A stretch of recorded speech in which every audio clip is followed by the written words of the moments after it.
Hola, ¿cómo están? Bienvenidos a una nueva visión semanal de los mercados, en donde estaremos analizando qué es lo que pasa en este contexto en donde comienza mal agosto. Lo dijimos la semana pasada, teníamos una estadística no muy favorable para el mes de agosto y precisamente el día viernes comienza con el pie izquierdo. Malos datos de empleo son una de las razones principales de esta caída inicial de la bolsa norteamericana, y eso también lleva a un cambio en las expectativas de tasa. Recordemos que tuvimos hace nada la decisión de tasas por parte de la Fed y rápidamente cambian esas expectativas por estos malos datos de empleo, que generó una gran polémica el viernes pasado a partir de la corrección en los datos de empleo de los meses anteriores. Y para esta sesión, para esta visión semanal de los mercados, tenemos muchas estadísticas sobre el S&P 500 para lo que viene en estos meses de agosto-septiembre y el resto del año. Así que importante ahí en cuáles serán las implicancias para tus inversiones. Agenda una reunión gratuita de diagnóstico y de esa forma te podemos acompañar a tomar mejores decisiones con tu dinero, con tus finanzas personales, con tus inversiones. No pierdas la oportunidad de agendar una reunión, es absolutamente gratuita y el link está acá abajito en la descripción.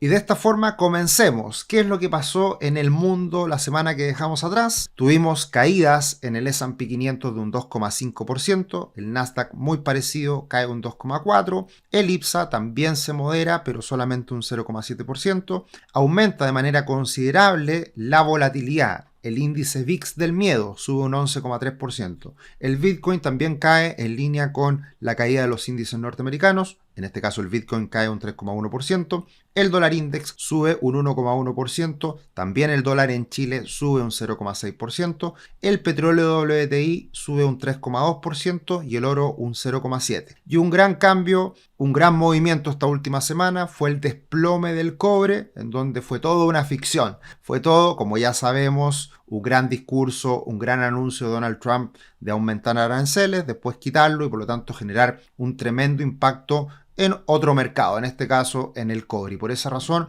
cae el cobre un 23,2%. El tablero sigue bastante colorido. Hay algunas empresas que están en verde, la mayoría en rojo porque fue una semana roja, una semana de caídas, pero evidentemente cuando entregan resultados las compañías hay algunas excepciones. Y ahí tenemos a Microsoft que entregó sus resultados subiendo un 2% y también Meta, Facebook subiendo un 5%. Pero en general el mercado estuvo bastante alicaído en la semana que dejamos atrás. Y si bien no tenemos un nuevo cómics de investing.com, no nos ayudó esta última semana, sigue ahí la dinámica de Trump con Jerome Powell, pero la verdad que esta gráfica, esta imagen es de algunas semanas atrás y hay muchos ingredientes en donde vuelven a aparecer estos temores respecto a un posible mercado bajista, un mercado oso. Veremos si es que eso ocurre, lo iremos desarrollando a lo largo de la presentación. ¿Y qué fue importante en la última semana en cuanto a noticias económicas? Muchas, dentro de las cuales tuvimos decisión de tasas, y esa decisión de tasas no cambió en nada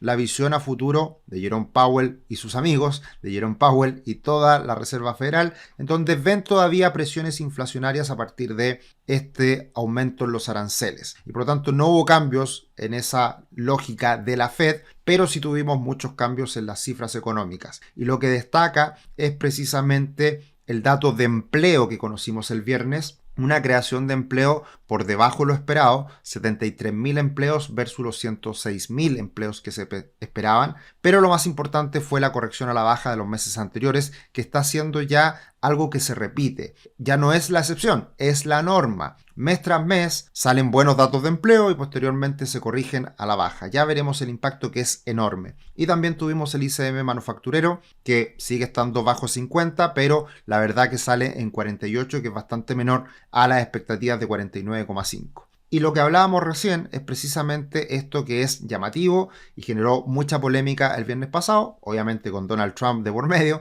haciendo un anuncio importante de despido a la persona responsable de los datos de empleo. ¿Y qué es lo que ocurrió? El mes anterior, el mes de junio, tuvimos datos de empleo que originalmente eran de 147.000 empleos creados, pero se bajan 133.000 a 14.000. Y el mes anterior, el de mayo, eran 144.000 el dato oficial de su momento, se baja en 125.000 y queda en 19.000. O sea, en suma, En resumen, tenemos una baja de 258.000 empleos creados en los últimos 2 meses. Y eso evidentemente que, insisto, ya no es una excepción, es la norma. Habitualmente esto está ocurriendo en los datos de empleo y por lo tanto se celebra en un inicio los datos, pero posteriormente pasa piola y queda en el olvido ese buen dato, o más bien queda en el olvido esa corrección a la baja que se hace. Así que esto está generando obviamente preocupación,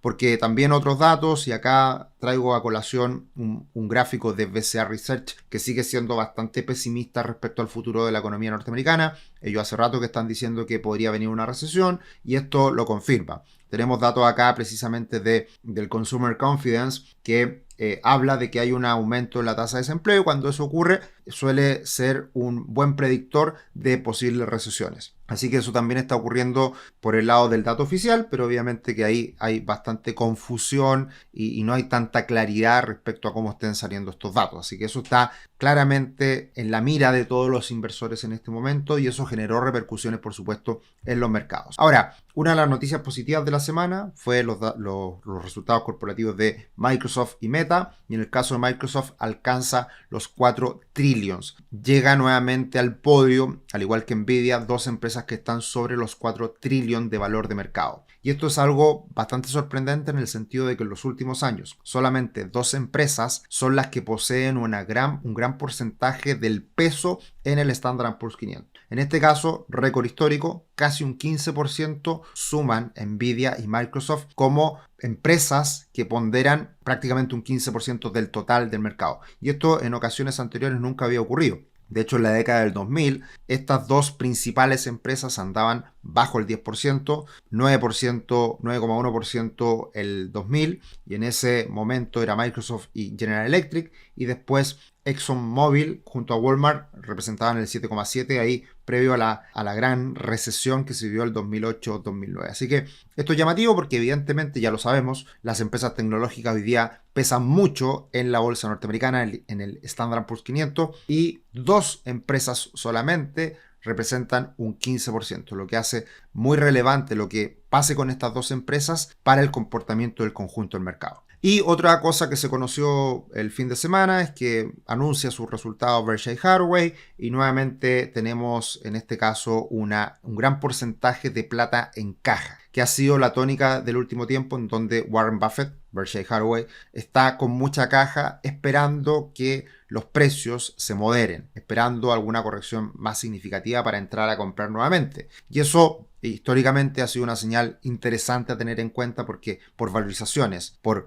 value investing, que es lo que hace Warren Buffett, está caro el mercado. Así que está todavía con mucha caja, ahí con la pistola cargada para disparar en caso de que se den oportunidades. Y de esta forma aterrizamos todo lo dicho anteriormente en el comportamiento de las bolsas y tenemos primero que todo el bono del tesoro de 10 años de Estados Unidos que cae de manera importante a la zona del 4,2%, hace rato que estaba muy estable, muy pegado en torno a 4,4 y ahora cae a 4,2. Si rompe ese nivel podría caer ya al entorno al 4%. Así que eso demuestra evidentemente que hay mayor preocupación en el mercado en el momento actual porque están estos datos económicos que no salieron buenos la semana pasada. Y en ese sentido tenemos que el índice VIX está todavía muy bajito. Recordemos que bajo niveles de 15, incluso bajo niveles de 20 como está ahora, son niveles históricamente bajos para el VIX y dan cuenta de tranquilidad, de estabilidad, de que todo anda bien.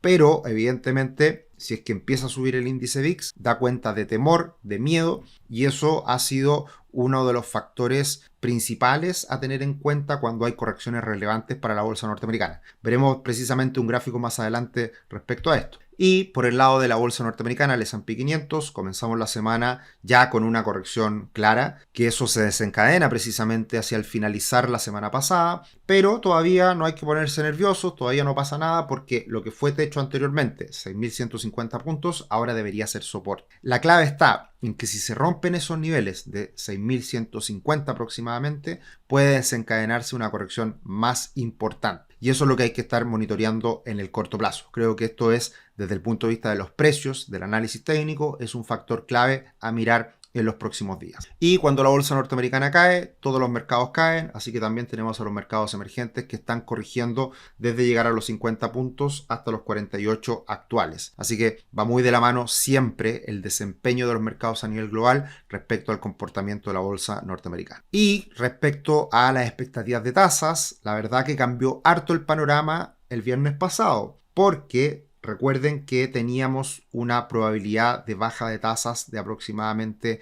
el 60% hace una semana atrás y subió a cerca del 90% para la reunión de septiembre. Se modificó todo muy rápido y estas son las dos mayores probabilidades, con una alta probabilidad de que se bajen las tasas en septiembre. Eso es nuevo. Y también mirando hacia la reunión de octubre, que sería la segunda posterior a septiembre, tenemos que también aumenta la probabilidad de baja de tasas. Incluso hasta ese momento tendríamos dos bajas de tasa. Así que eso es muy relevante porque cambió mucho la situación respecto a lo que veíamos con la reunión de la Fed de la semana pasada, en donde todo se preveía un poco más estable y sin variación de tasas por estas expectativas de inflación elevadas por los aranceles. Así que cambió rotundamente todo por los datos de empleo del viernes pasado. Por eso son tan importantes los datos de empleo de Estados Unidos, que marcan la pauta cuando salen muy desviados a las expectativas. Y esto viene de la mano no tanto con el dato mismo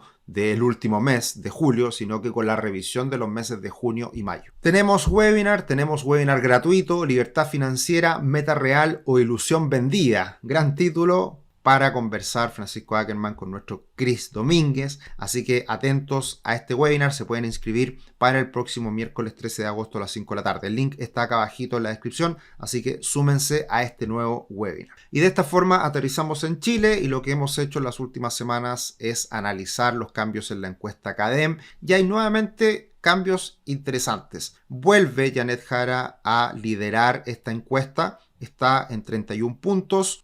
Habíamos hablado de que había tocado techo. Ese techo anda en el entorno al 30%, que es el voto duro de hoy día, la aprobación de Gabriel Boric en el gobierno. Así que esos 30 puntos son en torno al techo que es probable que se mantenga de acá al futuro, a no ser que siga fortaleciéndose la coalición y siga ganando adeptos Janet Jara en las próximas semanas. Baja un poquito José Antonio Kast, pero el gran cambio de la última semana viene de la mano en que Franco Parisi, pasa al tercer puesto, sube un poquito, pero baja fuertemente Evelyn Matei. Y esto lo dijimos precisamente después de las primarias, en donde Franco Parisi, siendo alguien más intermedio, más de centro de cierta manera, podía ser alguien que ganara un espacio en las encuestas a partir de el quedar descubierto ese centro político más de izquierda. Y de hecho, lo llamativo de Franco Parisi es que esta última semana se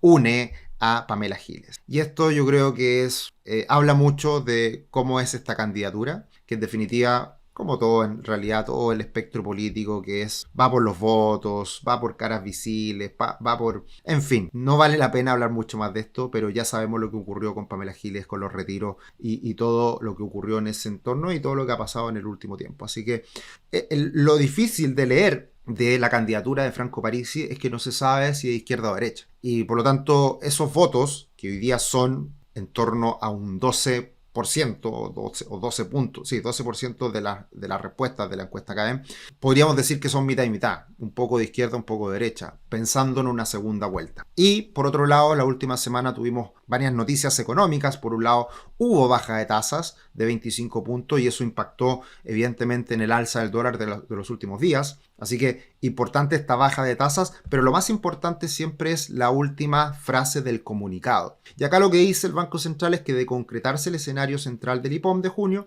en los próximos trimestres, la TPM irá aproximándose a su rango de valores neutrales. Hoy día la tasa está en 4,75, los valores neutrales son en torno al 4%, así que podríamos tener todavía para los próximos trimestres 3 bajas de tasa o 75 puntos base que podría bajar la tasa de política monetaria. Y acá creo que está acertando el Banco Central de Chile, va un paso más adelante que la Reserva Federal porque bajó tasas, la Fed no bajó tasa, por supuesto era lo esperado, pero se modifica rápidamente la expectativa futura, así que eso debería ser algo positivo para el peso chileno después de este impulso que tuvo la última semana a partir de esta estrechez de diferencial de tasas entre Chile y Estados Unidos. Si es que Estados Unidos sigue bajando las tasas en el futuro, se vuelve a ampliar esa brecha y debería ser eso positivo para el peso chileno. Y también tuvimos el IMASEC, que va en línea con lo que ya sabemos, una economía que está todavía alicaída, que no repunta de manera robusta, tasas de crecimiento en torno al 3%, menor a la expectativa, fuerte impacto de la minería en el último dato. Así que importante siempre mirar lo que pasa con el crecimiento económico, todavía muy aletargado, todavía muy débil ese repunte económico que está viviendo Chile. Así que también esto evidentemente que de cara al futuro es importante y por eso también el Banco Central de Chile baja tasas, porque la pega del Banco Central es hoy en día, con una moderación en la inflación, impulsar el crecimiento que sigue siendo bastante bajo en Chile. Y de esta manera llegamos al comportamiento del dólar, que en el caso del dólar index subió de manera importante, fue a buscar los 100 puntos, pero eso era un techo. Ese era el techo que había que mirar si es que funcionaba en esta oportunidad, así fue. Toca ese techo y después con los datos de empleo del día viernes vuelve a caer de manera importante el dólar en el mundo. Así que sigue la trayectoria bajista del dólar index mientras se mantenga bajo los 100 puntos. Y en el caso del dólar peso se modera a partir de estos cambios en las expectativas de tasa de Estados Unidos. Y de hecho cae fuerte el día viernes, pero sigue cayendo en el inicio de la semana, así que ya se acerca a niveles de 960 pesos el dólar en Chile. Y respecto al comportamiento del cobre, la verdad que es bastante anecdótico lo que pasa en las últimas semanas con el precio del cobre. No tuvo mucho impacto en la bolsa chilena, en el peso chileno, y parece que tenía razón ese poco impacto, porque la verdad que si bien el cobre se movió fuerte en las últimas semanas a partir de este posible arancel, al quitar estos aranceles vuelve a caer y todo vuelve a una cierta normalidad. Así que sigue siendo el rango promedio para el cobre, al parecer 4,5, parte superior $5, parte inferior $4. Así que no cambia mucho la situación respecto a lo que teníamos antes de todos estos anuncios de aranceles. Mucho ruido, mucho impacto en los precios, pero la verdad que en la práctica no cambia mucho la situación a partir de estos discursos vacíos de Donald Trump. Y luego bajamos al comportamiento de la bolsa chilena, que sigue muy estable, formando una especie de triángulo en el último tiempo la bolsa chilena, que eso siempre suele ser una moderación previa a un movimiento fuerte. Así que esperemos que ese movimiento fuerte vuelva a ser al alza. La verdad que hemos hablado en las últimas semanas con varias personas importantes que administran fondos de la bolsa chilena en Chile, en nuestro podcast, que hemos ido liberando ahí algunas conversaciones, vienen otras más interesantes y todos están muy positivos con la bolsa chilena, todavía ven bastante potencial al alza para la bolsa chilena. Y en el caso de el ETF de Chile se modera, alcanza lo que antes era un techo, hoy día un soporte en los 29,50, así que ese es un piso importante que debería respetar para seguir una evolución al alza en el caso de la bolsa chilena medida en dólares. En cuanto a la comparación Chile-Brasil, no hay muchas variaciones, todo sigue bastante igual, con una corrección que se ha prolongado ya varias semanas en la bolsa de Brasil y también en la bolsa de Chile. Y de esa forma pasamos a los multifondos, que ya tenemos el cierre del mes de julio, muy buen avance en el caso del multifondo A, subiendo más de un 4%, el multifondo C subiendo más de un 2% y el multifondo E también se acopla y también sube más de un 0,5%. Así que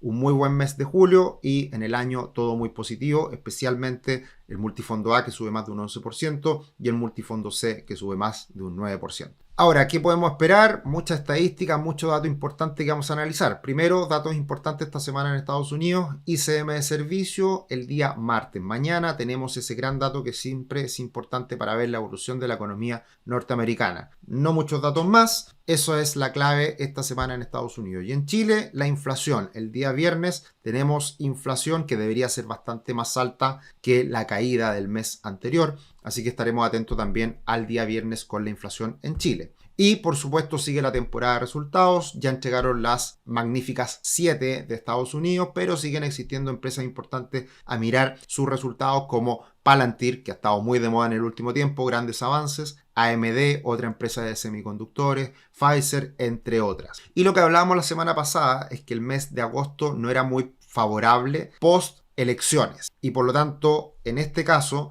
Además, cuando sale un presidente electo por segunda vez, suele ser bastante malo el desempeño de agosto posterior a estas elecciones. Y sumamos otros datos más, agosto suele ser un mes bastante movido, con varias sorpresas negativas que han ocurrido en el pasado. De hecho, el año pasado hubo una caída importante de la bolsa Japón en el mes de agosto que impactó bastante a los mercados, pero lo importante es la estadística histórica, el total desde 1950, los últimos 20 años, los últimos 10 años y post-elección, que es la barrita azul. Y en la barrita azul es el peor comportamiento, que es este año, respecto a toda la estadística previa. Y si miramos el mes de septiembre, también es un mes no muy favorable respecto a el post-elección, pero también en el conjunto de esta estadística. Así que tenemos 2 meses que son bastante negativos para la bolsa norteamericana, históricamente, agosto y septiembre, y acá lo podemos ver de manera gráfica, como promedio,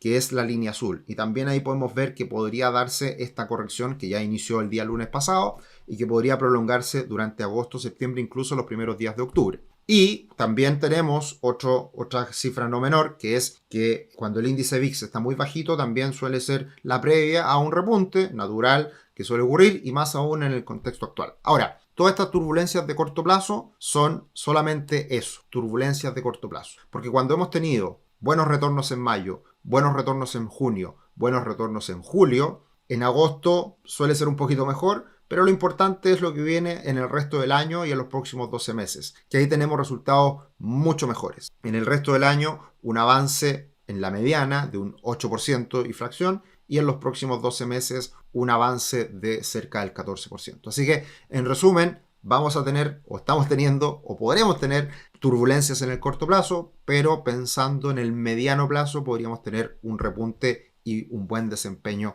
para la bolsa norteamericana. Así que, resumiendo, y con eso precisamente terminamos, implicancias para tus inversiones, turbulencias en el corto plazo, buenas perspectivas para el mediano plazo en el caso del S&P 500. Las cifras macro en Estados Unidos van a seguir siendo importantes, más aún después de este dato de empleo de Estados Unidos, así que hay que mirar ICM de servicio, inflación y otros datos más. Y respecto a Chile, política monetaria en nuestro país, en Chile, seguirá ajustándose, lo dijeron, siguen más bajas para llegar al terreno neutral, lo que sumado a un eventual cambio político, que es lo que todavía sigue marcando en las encuestas, debería seguir siendo positivo para los activos chilenos, llámese peso chileno, bolsa chilena.